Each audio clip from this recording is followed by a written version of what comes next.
So I'm going to pick out my outfit with you guys today. I have the day off and I have a chiropractor appointment today. So yeah, let's go pick out my outfit. We're going to start with these All in Motion shorts. I think they're from Target, but I got them from Plato's Closet for $3. Yeah, and I've never had purple pants before, so that's pretty cool.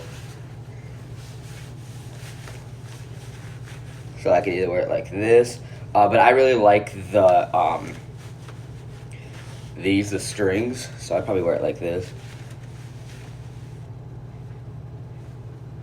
Yeah, these are it. And for the shirt, I'm gonna go for it with this one, because you see the flowers, they're purple and they match my pants. They do have dog hair all over. I have 2 dogs, so yeah. But yeah, I actually found this shirt with tags on it in the garbage. Is that weird? Hey, free shirt. I got it like 6 months ago. So yeah. Hey, free's free.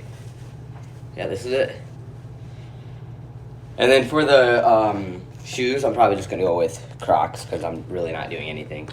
So yeah, gotta put these on. And here you go. And yeah, I have. You can probably see my underwear, but black, so that kind of matches. And yeah, this is it. I got pockets. I got zip-up pockets. I love zip-up pockets, so when I put my phone and keys in it, ain't gonna lose nothing. Oh yeah.